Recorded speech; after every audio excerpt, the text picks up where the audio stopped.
¿Qué tal, amigos? Muy buenos días. Les saluda Margarita Oropesa. Bienvenidos a Abriendo Puertas. Hoy tendremos un programa diferente, con dos mujeres exitosas, dos damas orgullosas de ser venezolanas. Si desean interactuar con nosotros, pueden hacerlo a través de las redes sociales @Venevisión bajo la etiqueta Abriendo Puertas por Bebé. Ya estamos listos y vamos a comenzar.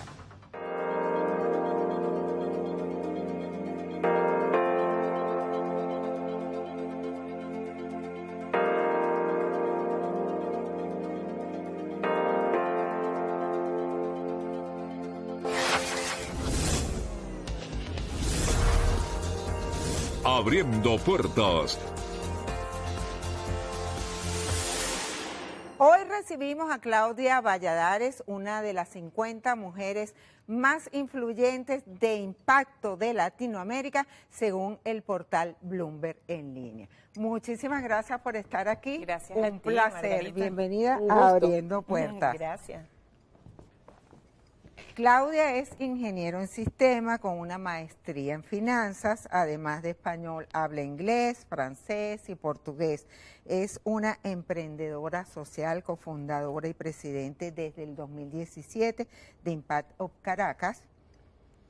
Y podemos estar hablando de su extenso currículum, pero vamos a pasar muchísimo tiempo. Lo importante saber es que es una mujer muy estudiada, muy instruida. Y en Abriendo Puertas queremos abrirle las puertas a una mujer hecha pa'lante, como dicen coloquialmente. A los 8 años inició esa pasión por el emprendimiento. ¿Y cómo fue? Cuéntanos la historia. La verdad es que, bueno, yo agradezco muchísimo que mi familia, especialmente mi papá y mi mamá, me hayan dado muchísimos ejemplos y valores. Y la verdad es que todo comenzó porque a los 7 años mi mamá me llevó a mí y a mis hermanos a un barrio en la Cota 905 para, en un diciembre, compartir. En la Cota 905. Sí, compartir ya en juguetes. ese entonces era peligrosa la Cota 905. Bueno, yo no sé, la verdad es que yo no tenía mucha conciencia cuán peligrosa o no era el barrio, pero me imagino que no sería tanto porque mi mamá llegó así con su carro como cualquiera y se paró y nos bajamos y ella nos invitó a nosotros, que éramos todos pequeñitos, a llevar nuestros juguetes para compartir pues con otros niños y niñas. Y ella llevaba caramelos y chupetas y algunas, bueno, chucherías. Y la verdad es que para mí fue como, cuando yo lo veo en retrospectiva, como un inicio de algo que marcó mi vida, porque cuando uno es pequeño no se da cuenta de los privilegios que tiene, ni en dónde nació, ni por qué nació allí, y no pudo haber nacido en otro lado, en otra familia, en otro contexto, en otras circunstancias. Y creo que eso a mi corta edad me hizo ser como muy consciente de todo lo que yo tenía y de todo lo que yo podía hacer para que otros y otras personas tuvieran, bueno, quizás más oportunidades, ¿no? Igual que yo las había tenido. Y a los 8 años, por primera vez, con mi colegio, que fue el San José de Tarbes del Paraíso, pude, insistiéndole pues a las monjas que eran mis profesoras en ese momento, ser parte de una expedición y de unas misiones que hacíamos en la Gran Sabana, en Cabanallén. Y bueno, yo quise ir, aunque era una actividad que era solo para las niñas de bachillerato. Pude, bueno, por mis buenas notas y por mi insistencia, lograr ir y bueno, ser parte de llevar pues asistencia humanitaria, lo que le llamaríamos hoy día ropa, comida, medicinas y tantas cosas que le hacía falta a esa comunidad indígena de Cabanallén, que era parte de una misión también comandada por un grupo de monjas que trabajaban allí. Allí comenzaste a tener contacto con las comunidades indígenas, con las necesidades. Después, con los años, volviste. Sí, por supuesto. Volví varias veces y recientemente, ahorita no volví a Cabanallén ni a la Gran Sabana, pero acabo de regresar de Amazonas también y fue maravilloso compartir. También llevamos útiles escolares, ropa, balones de fútbol, de vóley a varias comunidades en todo la parte del Amazonas del lado oeste que limita con Colombia. Estuvimos en Pendare, estuvimos en en el Autana, y bueno, repartimos en Pintao y repartimos pues todo esto que llevábamos también con estas comunidades que tienen tantas necesidades. ¿Cuáles son las necesidades que tienen esas comunidades? ¿Cuál es la prioridad según lo que pudiste palpar? Bueno, primero que normalmente no están tan retiradas por ejemplo, para llegar a la Autana hacen falta 8 horas en un transporte fluvial, ¿no? Más allá de todo lo que cuesta llegar a Puerto Ayacucho. Desde Puerto Ayacucho hasta el puerto y luego del puerto son 8 horas en una chalana, en un bote. Entonces imagínate, bueno, cuántas cosas no le llegan a esas comunidades y los niños no tienen cuadernos, no tienen lápices, no tienen colores, no tienen sacapuntas, no tienen ni lo más básico, ¿no? Obviamente hay pocos profesores, pocos maestros y maestras y algunos salones de clases son muy simples, ¿no? Son básicamente muchas veces un solo salón de clases que comparten todos los años, todos los cursos, tanto primaria como bachillerato. La verdad es que tienen muy pocas cosas, muy pocos recursos, a veces no tienen ni un pizarrón. Olvídate de todos los elementos tecnológicos que podemos tener en las zonas urbanas. Entonces, bueno, son muchas cosas. En algunas comunidades han logrado tener internet, en muchas otras no tienen. En muchas de ellas apenas tienen algunos sistemas que han logrado implementar con luz solar. Entonces tienen un poquito de luz en la noche gracias a las celdas solares. Pero bueno, son muchas las carencias, ¿no? Emprendedora social, apasionada por hacer este mundo mejor. ¿Y cómo se construye un mundo mejor cuando vemos que actualmente hay guerra, hay pobreza crítica, incluso en nuestro país? Yo creo que un mundo mejor se va construyendo desde lo más pequeño que tenemos cerca de nosotros. Pues construir un mundo mejor suena algo como idílico e imposible de lograr, pero yo creo que cada quien va haciendo su pequeño mundo desde su ser, ¿no? Si yo logro ser mejor como persona y yo logro hacer mejor a las personas que tengo a mi alrededor, cualquiera que sea el alcance que cada uno y cada una tenga, ya estamos construyendo un poquito el mundo mejor, ¿no? Y si todo el mundo haría lo mismo, sería más fácil. El mundo mejor comienza por ti, 100%. De adentro hacia afuera. Claro que sí, claro que sí. Si yo no soy mejor persona, es muy difícil que yo pueda exigir que otras personas sean mejores personas también, ¿no? O que vivan en mayor bienestar. Entonces yo creo que empieza por uno mismo y empieza por dar lo que uno puede, porque uno siempre tiene algo para dar y no necesariamente tiene que ser dinero o recursos, puede ser tiempo, puede ser conocimiento, puede ser experiencias que intercambiar, voluntariados que puedes hacer, tantas cosas, ¿no?, que tenemos para dar. Entonces yo creo que todos debemos preguntarnos qué podemos dar, qué podemos compartir con los que no tienen eso y también qué podemos aprender de los demás, porque creo que la vida es una aventura para aprender. Hasta el día que nos vayamos de acá seguimos aprendiendo. Entonces, qué rico poder utilizar cada día para dar, para aprender, para compartir y para ayudar a compartir, a construir ese mundo que queremos cambiar. ¿Qué es un emprendimiento de impacto? Nosotros le llamamos emprendimiento de impacto a cualquier emprendimiento que realmente pueda transformar su entorno, ¿no? Desde múltiples formas. A nosotros nos gusta en Impact Hub llamarle emprendimientos de triple impacto, porque nos enfocamos en el emprendimiento que tiene impacto financiero, social y ambiental. Y a eso invitamos a todos los emprendedores y emprendedoras a que se pregunten cómo sus ideas, cómo sus proyectos, cómo sus empresas, cómo sus organizaciones sociales, fundaciones, pueden crear ese triple impacto. Cómo pueden ser sostenibles financieramente, pero a la misma vez generar valor social y generar valor ambiental, porque creo que en la medida que seamos conscientes de que todos podemos hacerlo, también estaremos contribuyendo a construir ese mundo mejor, ¿no? Y no sé cómo te alcanza el tiempo, pero eres tenista, te encanta la cocina, el arte, viajar, la fotografía, el canto y la música. ¿Eres cantante? ¿Canta? Bueno, he cantado no, siempre. No cantas en la ducha. No, la verdad es que siempre he cantado, canté desde muy pequeña en los coros de mi colegio, canté en el coro de Liesa, donde estudié mi maestría en finanzas. Luego, pero cantas bien. Bueno, por lo menos creo que soy afinada. Canté ópera también un año en Nueva York cuando vivía allá. Lo uso siempre como una terapia, más que como algo profesional, siempre ha sido un hobby y me encanta la música. ¿Y la ópera es el tipo de música que te gusta? Me gusta, pero me gusta todas las demás también. Me encanta la música. ¿Baila salsa? Por supuesto, me encanta una salsa, me encanta el merengue, me encanta la música electrónica, me encanta la música alternativa, el rock, el pop. La verdad es que soy muy ecléctica en la música. Fíjate, muchos venezolanos han salido del país buscando un destino mejor, una vida mejor. ¿Estás de acuerdo en emigrar o tú crees que hay que dar la lucha aquí en Venezuela? O sea, Pues yo, ¿qué le puedes decir sí. tú a todas esas personas, según ACNUR, 7,5 millones de venezolanos que han salido ya del país, buscando un destino mejor, pero Sí. también una incertidumbre? Sí, Enfrentas peligro, no Claro. sabes qué es lo que vas a conseguir en la vía. pues yo respeto mucho, obviamente, las decisiones que cada persona pueda tomar. Las entiendo, las comprendo, empatizo con las razones por las que una persona termina tomando la decisión de irse de nuestro país. Sin embargo, desde mi postura, pues yo siempre invito a la gente a quedarse y a construir desde nuestro país, porque si no lo hacemos los que estamos acá, ¿quién lo va a hacer, no? Sin embargo, entiendo las razones.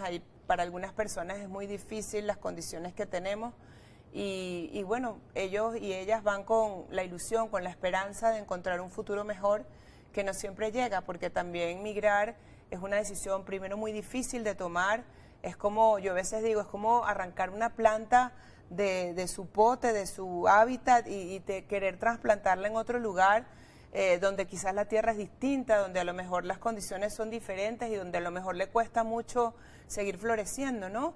Y luego las personas, cuando no lo hacen de forma preparada, de forma consciente, con un plan establecido, sufren mucho en el otro lugar donde llegan, porque... y dejar la familia incluso. Sí, o sea, instalarse en otro lugar siempre es difícil. Construir una carrera o continuar una carrera en otro lugar no siempre es fácil, o conseguir un trabajo, instalarse, Comienza de la nada. ser parte del sistema. A veces la gente se va de manera ilegal, cosa que es un riesgo grandísimo para tanto el que se va como para el país que los recibe. Entonces, bueno, es una situación muy compleja que hay que pensarse muy bien, ¿no? ¿Cuándo hacerlo? ¿Cómo hacerlo? ¿En qué condiciones hacerlo? ¿Cómo prepararse para eso si esa es la decisión que alguien toma? Pero yo siempre animo a la gente, a los que están fuera, que regresen, y a los que estamos acá, que intentemos bajo todos los medios quedarnos para que juntos podamos construir el país que soñamos, ¿no? Claudia, tenemos que hacer una pausa. Pero ustedes quédense allí porque en minutos seguiremos conversando con Claudia Valladares, emprendedora social de impacto. Ya venimos, abriendo puertas. Abriendo puertas. Abriendo puertas. Seguimos en Abriendo Puertas conversando con una mujer exitosa, Claudia Valladares, emprendedora social de impacto. Vamos a seguir conversando sobre la migración, los venezolanos que se han ido. ¿Qué sientes cuando ves esas imágenes del Darién? Venezolanos que corren peligro, que van hacia un destino incierto. Margarita, la verdad es que me da mucha angustia, siento mucho dolor. La verdad, he visto muchos documentales, sobre todo el recorrido que las personas que deciden migrar por el Darién hacen y los peligros que pasan, que atraviesan, las condiciones en que lo hacen.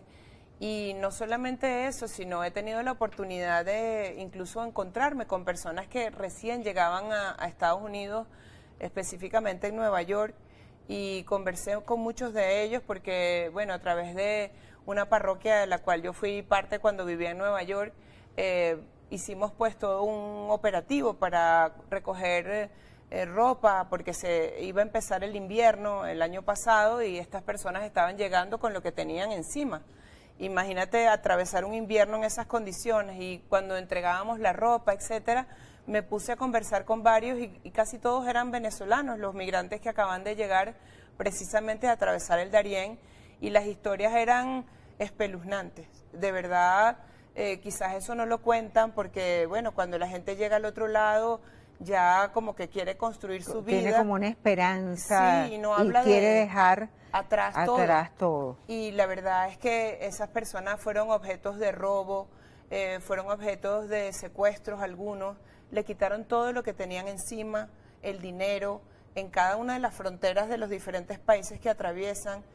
Me contaban historias terribles de las policías, de las guardias por las que tuvieron que pasar. Bueno, madres con niños pequeños de meses, de 2 años, jóvenes que dejaron todo y vendieron lo que tenían.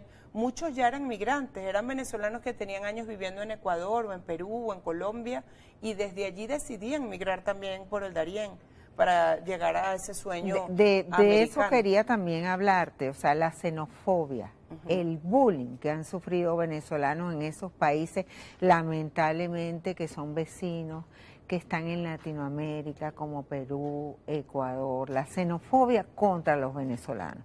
Sí. Cuando Venezuela tradicionalmente fue un destino que le abrió las puertas a todos, aquí había migración de colombianos, italianos, españoles. Siempre le abrimos las puertas a todo el que quisiera venir a vivir a Venezuela. Así es. Bueno, es una lástima, ¿no? La xenofobia es algo terrible, independientemente en donde pase, donde ocurra, y en cualquiera de las nacionalidades, ¿no? Independientemente de si es contra nosotros venezolanos o contra cualquier otra persona de cualquier país, es terrible, ¿no? Ojalá que tuviéramos más empatía y más compasión con las personas que tienen que dejar su casa, que tienen que dejar su hogar y nos pusiéramos un poquito más en sus zapatos y entender lo doloroso que debe ser tomar esa decisión y lo que incluye, lo que implica, para que tratáramos mejor a las personas que llegan a otro lugar buscando dónde vivir y buscando un futuro diferente para ellos y para su familia, ¿no? ¿Las oportunidades nacen o se hacen?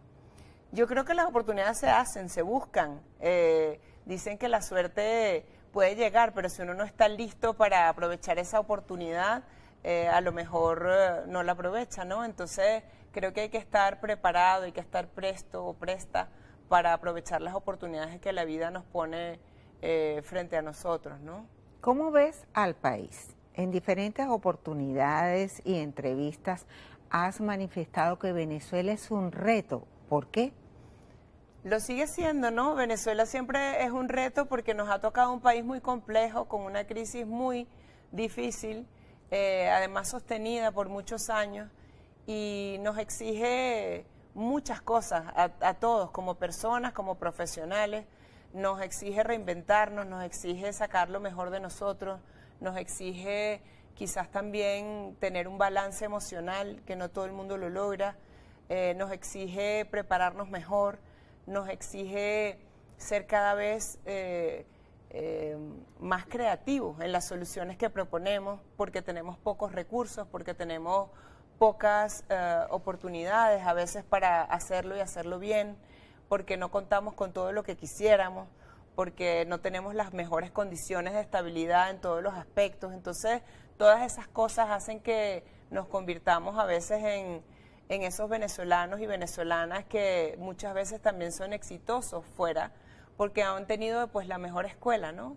Al final Venezuela es un laboratorio de resiliencia, de antifragilidad, de probar cosas, de poder inventar cuando no se tiene lo que uno pudiera tener en otros contextos. Entonces, bueno, nos hace ser más innovadores, más creativas, más llenas de recursos, de lo que tenemos a nuestro alcance para poder asirnos de ello y hacer cosas diferentes para justamente resolver tantos problemas, tantas carencias, tantas necesidades que tenemos a nuestro alrededor. Y eso me lleva a la siguiente pregunta. ¿Cómo ves la forma como el venezolano enfrenta la crisis?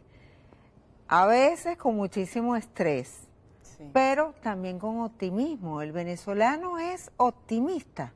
Yo creo que sí, yo creo que el venezolano, la venezolana, primero es pacífico y es pacífica, y además es muy optimista, es muy resiliente. A mí me gusta usar el término antifrágil porque creo que la resiliencia y la antifragilidad están muy unidas, pero cuando hablamos de antifragilidad es cuando después de un shock, después de una crisis, nos logramos hacer incluso mejores de lo que veníamos siendo.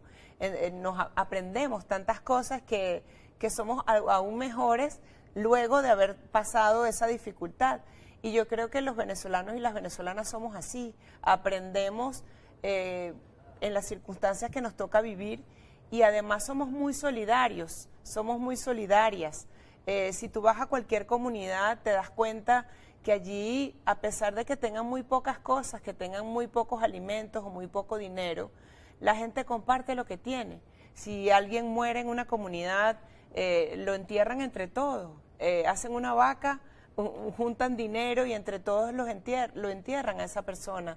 O si alguien a lo mejor no tiene que comer, pero a alguien le sobra un poquito de harina pan, va y le lleva una arepita al de al lado. Entonces, creo que esa belleza de la solidaridad, de apoyarnos unos a otros, es uno de los recursos más bellos que tenemos como personas. Y además eso nos caracteriza porque somos sumamente cálidos, somos muy amables para recibir a las otras personas en cualquier comunidad.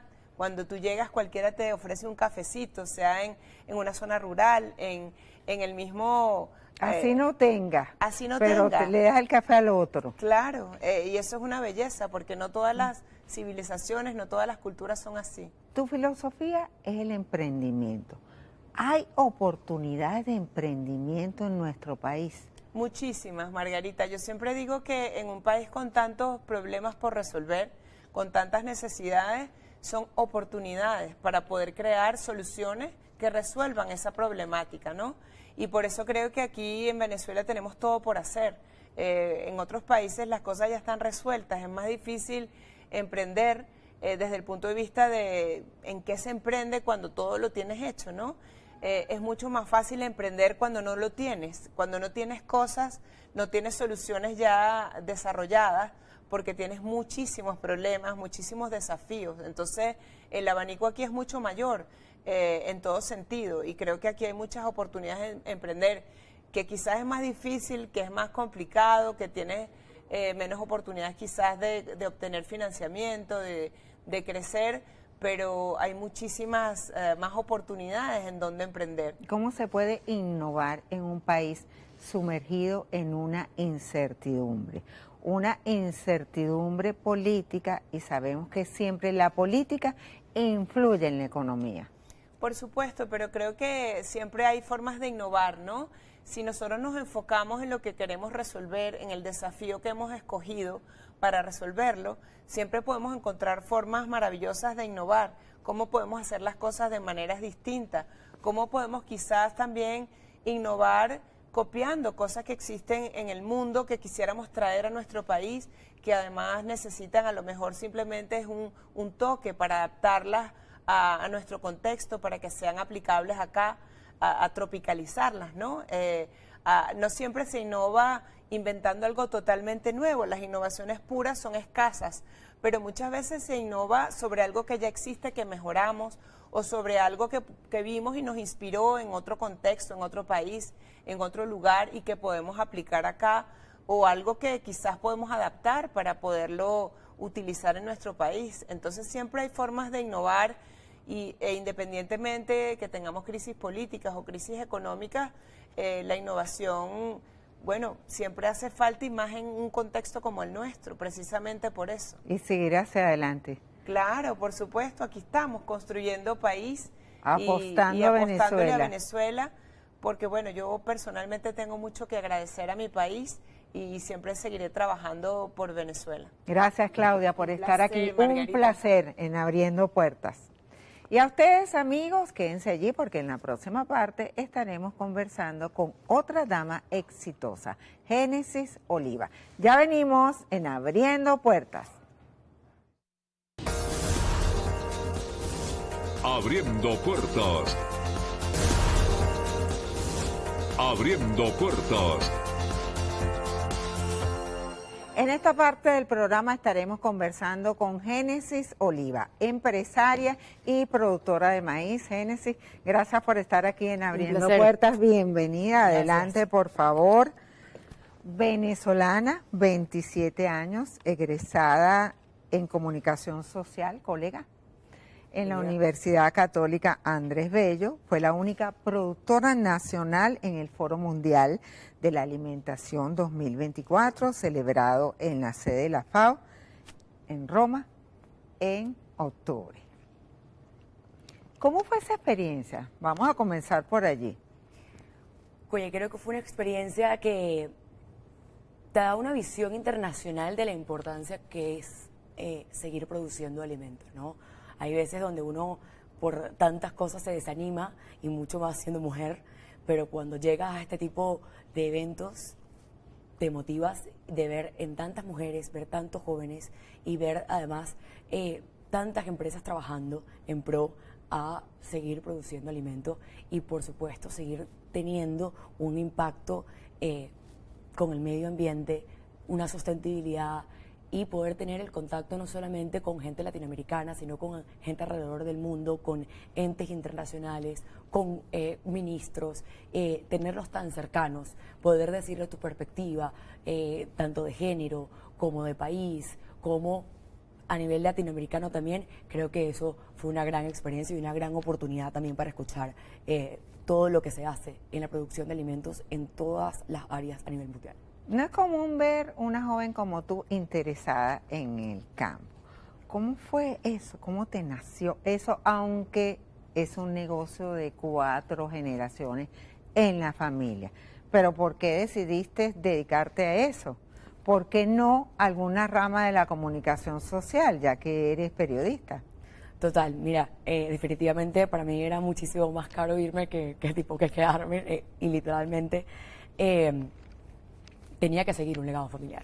Mi mamá es pionera en productora de maíz y yo quería seguir ese legado de alguna otra manera, estudiando comunicación. Siempre me permitieron estudiar lo que yo quise. AgroWomen nace en el segundo posgrado, fue la tesis del segundo posgrado y por supuesto con muchísimo trabajo, 2 años tratando de consolidar muchísimas cosas y ver cómo lo proyectábamos a nivel internacional, también era un gran trabajo. Así que poder ligar lo que es y lo que ha trabajado mi familia de generación en generación, no ha sido nada fácil tampoco romper barreras con mi familia, decirle voy a sacar esto. ¿Qué te dijeron cuando tú les dijiste y les anunciaste yo me voy a dedicar a esto, a la agroalimentación, a empoderar a la mujer? ¿Qué dijeron? Estás loca. O sea, para ellos no, efectivamente son personas muy cuadradas, de generaciones muy cuadradas. Por supuesto nunca habían visto cómo se manejaba este tema de la tecnología y por supuesto yo con mis conocimientos en comunicación decía tengo que hacer algo, de hacer algo diferente en mi generación para poder impactar, ¿no? Yo tenía mi mamá que efectivamente le dicen Doña Bárbara a ella y yo decía bueno, ni modo, yo tengo que seguir con esto. Quería aportar de otra manera un granito de arena al país, siguiendo produciendo alimentos y además de eso poder lograr, ¿no? Esto, hay veces que por más loca que te digan, tus decisiones a veces no son las mejores, no siempre son las más populares. Hoy por hoy digo que fue la mejor decisión de mi vida. ¿Qué posibilidades ves tú en la agricultura venezolana cuando dependemos del petróleo? Es nuestra principal fuente de ingresos y cabe recordar aquí que el gran escritor Arturo Uslar Pietri decía que había que sembrar el petróleo. Total. Mira, creo que no solamente por ser Venezuela está catalogada como uno de los 17 países megadiversos del mundo. Tenemos unas tierras que tienen todo para producir cualquier cantidad de alimento y poder abastecer la seguridad alimentaria del país, inclusive exportar. Pero por supuesto hay coyunturas que no nos han permitido poder desarrollar de la mejor manera posible. Creo que también hay que enfocarnos en las soluciones y poder ver cómo podemos seguir creciendo en esto para que la seguridad alimentaria también sea algo que trabajemos nosotros como jóvenes, como nuevas generaciones, buscando nuevas oportunidades, no solamente aquí en Venezuela, sino abriéndonos las puertas. El Foro Mundial es parte de eso. No solamente tienes que ir a Roma, el Foro Mundial te permite también a conectarte a través de plataformas digitales con diferentes gentes y poder tener ese contacto a nivel internacional y decir, puedo traer lo que está afuera, cómo avanzan otros países, no te voy a ir muy lejos, Brasil, Colombia, pioneros en la agricultura, cómo puedo traer esa tecnología hacia Venezuela y crecer e innovar. Vamos a hablar en de la las agricultura. tecnologías. ¿Estamos preparados tecnológicamente para explotar el campo? Se Para están hacer que aplicando. la agricultura suba y no solo dependamos del petróleo. Se están aplicando nuevas tecnologías, no solamente en temas de maquinaria, sino también, por supuesto, en temas de los cultivos, desde los fertilizantes, en las semillas. Cada vez nos preocupamos muchísimo más por ser muchísimo más efectivos, porque además también los costos son bastante elevados, entonces nos preocupamos por ser más eficientes, hacer estudios de suelo y seleccionar todos los insumos pertinentes, y además también siendo considerables con el medio ambiente para poder también aportar a ese cambio climático. Yo siempre he dicho, Venezuela tiene sus problemas, pero los problemas del mundo también son ocupación de Venezuela también. Está al frente de un proyecto AgroWoman. ¿Qué significa? AgroWomen es agricultura y, por supuesto, mujeres, ¿no? Son una plataforma internacional que está apenas empezando Es que es raro ver a una mujer en agricultura. Es raro, pero hay muchas. Generalmente es una labor de hombres, es una función de hombres. Totalmente, bueno, y creo que AgroWomen viene con esa visión de ser una plataforma internacional donde las mujeres, no solamente del kilómetro cero de la agricultura, sino todas las que formen parte de la producción de alimentos, en el tema bancario, en temas de financiamiento, de la cartera de créditos, en la parte industrial, en la parte de la distribución, en la parte biológica, inocuidad, nutrición, todos puedan tener aquí en AgroWomen un espacio donde puedan transmitir. No es el producto final, no es tu trabajo final, sino tu experiencia como mujer, cómo ha sido trabajar y darle el aporte a la producción de alimentos. De eso va AgroWomen. Tienen un espacio donde tienen una zona de confort y además transmitir también que no tienes que seguir patrones, puedes romper barreras y que no tienes que sacrificar un estilo de vida para poder producir alimentos. ¿Cuál es el papel que debe cumplir la mujer en este momento? Los mitos a vencer. Los mitos alrededor de las mujeres que tienen que estar en su casa, papel de esposa, cuidando a los niños y ya.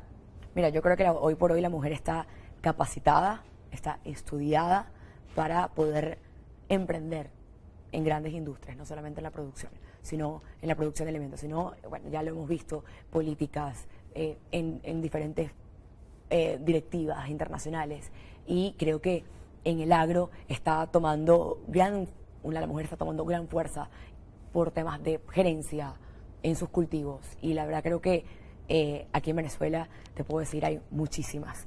Y cada vez que AgroWomen está saliendo, llegan más.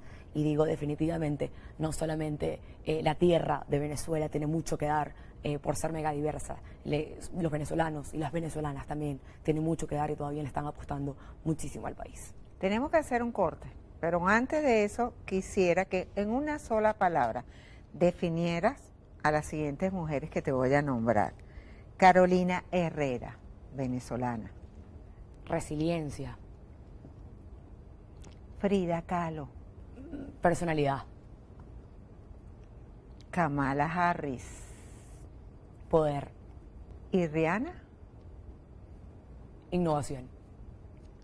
Vamos al corte. Ustedes quédense allí porque en la próxima parte vamos a seguir conversando con Génesis Oliva, empresaria productora de maíz. Abriendo puertas.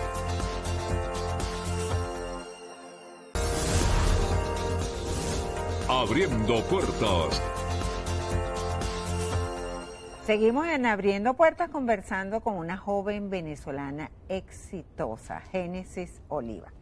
Génesis, muchos venezolanos han dejado Venezuela y han partido en busca de un destino mejor hacia distintos países. ¿Cómo ves tú la migración? Y además por qué decidiste quedarte en Venezuela. Mira, yo creo que la migración es una decisión muy personal. Cada quien tiene una historia que efectivamente tomó una decisión de emigrar y aportar, ¿no? En otro país y crecer en otro país. Una decisión muy personal. Particularmente en mi caso, mi familia tiene muchísimos años, generaciones y generaciones, trabajando en el país, con tierras, y efectivamente yo tenía una responsabilidad. Soy la única, la primera hija, y yo decía, yo no puedo dejar, si mi familia ya ha vencido tantos retos, ha vencido tantas cosas, yo no puedo dejar que una generación se pierda. Y además de eso, mi familia ha aportado muchísimo, produciendo uno de los principales cereales de consumo, como es el maíz. Yo no puedo dejar de aportar ese granito de arena. Yo creo que la juventud que se queda apuesta muchísimo por este país, rompe muchísimas barreras, y además de eso cree mucho en la capacidad que tiene para poder hacer país. Para mí un país no lo define una situación política, no lo define una situación social o económica. Para mí un país lo define la calidad de sus ciudadanos y lo que son capaces de hacer para construir país. ¿Y cómo ves la calidad de los venezolanos? ¿Cómo tú puedes calificar al venezolano? El venezolano de antes y el venezolano de hoy. El venezolano de hoy ante la incertidumbre, ante la crisis, especialmente económica. Mira, yo creo que ante esa incertidumbre, ante esa crisis, sencillamente hay que estar preparados. Y es un tema, como te decía, un tema de resiliencia, es estar preparados para lo que venga. Nosotros, por ejemplo, en el campo, temas de cambio climático, cómo nosotros nos enfrentamos a este tipo de cosas y cómo nos preparamos para situaciones emergentes, ¿no? Creo que tenemos que tener todas las cartas sobre la mesa. En Venezuela a veces el plan A, plan B, plan C, plan D, tienes que tener todos los planes, ¿no? Y creo que eso nos hace ser cada vez muchísimo más innovadores, cada vez más creativos.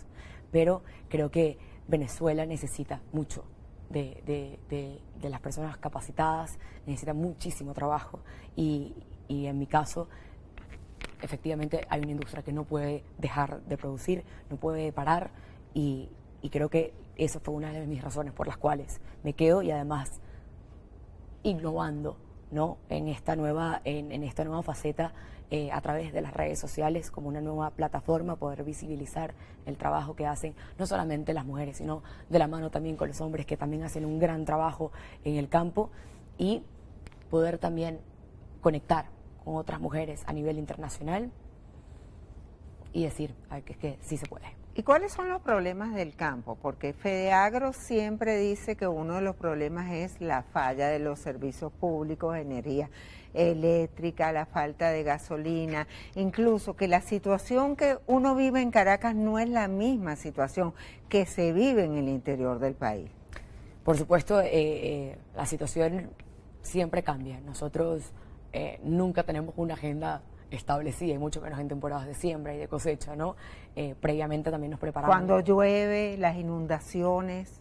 Bueno, este año fue de verdad un año de muchísima agua. El año pasado fue un año de muy poca agua, fue un año de verdad que nos pegó muchísimo. Este año estamos como en un proceso de prácticamente de empezar otra vez de cero, pero así se trata esto.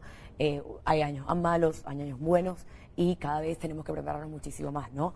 Pero con respecto a todo lo que dice FEDEAGRO es completamente cierto, pero mientras tú tengas un plan de acción, tú te prepares cada vez muchísimo más, tengas las herramientas, además transmitas un mensaje a todo el equipo de trabajo que hay que seguir, a pesar de todas las adversidades, hay que seguir, no podemos parar, tenemos que llevarle el alimento al venezolano. Yo creo que eso nos para todos los días de la cama, y de verdad sabemos cuando entramos, pero no sabemos a la hora que salimos. Hablando de eso, un experto de la ONU instó a Venezuela a principios de este año 2024 a combatir las causas profundas del hambre y la desnutrición. Señalaba la cifra de 82% venezolanos que viven en situación de pobreza crítica. ¿Cómo atender esta situación? ¿Cómo resolver esta situación, aparte de políticas de Estado? Total, mira, yo creo que una de las cosas de AgroWomen, sin duda alguna, es hacer las alianzas estratégicas que sean con mucho beneficio para poder combatir los objetivos sostenibles. Entre ellos, equidad de género, por supuesto, y el hambre cero, ¿no? Por eso es algo que nos trajimos del Foro Mundial y efectivamente en temas de nutrición, en temas de hambre, Venezuela está dentro de uno de los países más críticos, pero poder atender esto, ver cómo se puede hacer haciendo las alianzas, de poder comunicar este tipo de cosas, ver cómo poder conectar y hacer las alianzas con la empresa privada, con entes gubernamentales, con otros locales, países con incluso. otros países, sí se puede hacer. Y eso es algo que a través de AgroWomen, y yo particularmente lo vi muchísimo en el Foro Mundial, sí están las herramientas para poder conectar con entes internacionales que puedan ayudar a esa causa y poder apoyar a poder combatir el hambre cero, ¿no? Creo que no solamente nos podemos quedar solamente con los recursos nacionales, sino que también podemos acudir afuera igualmente a los productores. ¿Cómo hacer que los gobiernos dirijan sus miradas hacia el campo, hacia la agroindustria? La agroindustria es una vena aorta de un país, es la seguridad alimentaria de todas las naciones. Efectivamente, siempre habrá políticas, y una de las cosas que también lo hablamos en el Foro Mundial, e incluso lo dijo el director de la FAO en su último discurso de clausura, es que si nos tenemos que volver las nuevas generaciones, si nos tenemos que volver tiktokers, si nos tenemos que volver influencers para poder comunicar cómo es el proceso de producción de alimentos, qué es el cambio climático, qué es la sustentabilidad, poder decirlo de un lenguaje muchísimo más amigable, muchísimo más claro, que se entienda, que puedas conectar muchísimo más, puedas atraer muchísimo, no solamente a entes gubernamentales, sino a otros entes que están invirtiendo en otras cosas y están dejando por fuera una de las cosas fundamentales para que pueda crecer una nación, que es la seguridad alimentaria. ¿Cuál es tu mensaje para la mujer de hoy? Sobre todo para las jóvenes que podrían estar pensando, estudiando y pensando en la música, en qué voy a hacer el viernes, cómo voy a pasar el fin de semana, me voy a ir a la playa, y sin embargo tú estás en el campo trabajando. Creo que son etapas de vida, ¿no? Creo que mi mensaje es: hay que estudiar, hay que prepararse muchísimo. El mundo cada vez hay muchísimos más retos y hay gente cada vez muchísimo más capacitada. Si estás en Venezuela, creo que Venezuela necesita gente muy preparada para seguir adelante. Venezuela tiene todo para ser un gran país. Y no solamente necesita de sus entes gubernamentales, necesita de sus ciudadanos para crecer.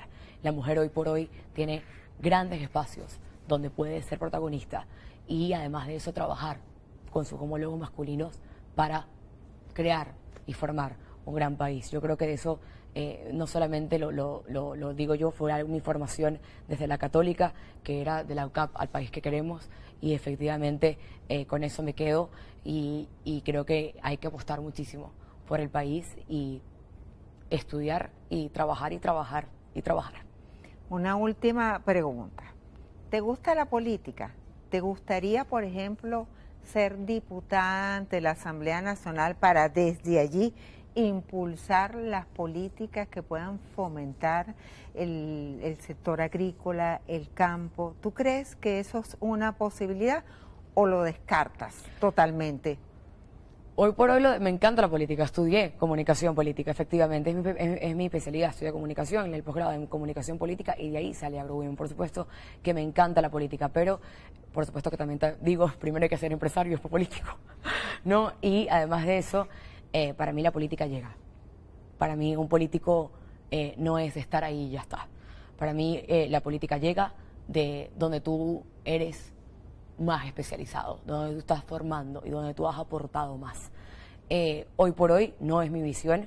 Creo que mi visión hoy y mi sueño es poder aportarle a los entes como FAO, las Naciones Unidas, a diferentes gobiernos, países, visibilizar a las mujeres y la importancia que tiene la producción de alimento en el mundo, ¿no? Yo creo que eso hoy por hoy para mí es lo más importante y seguir produciendo alimento para Venezuela para mí es mi norte.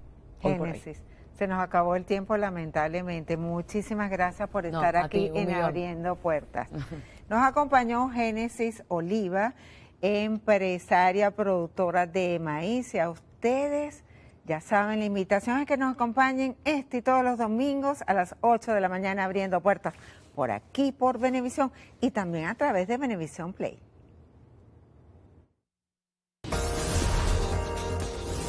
Abriendo Puertas.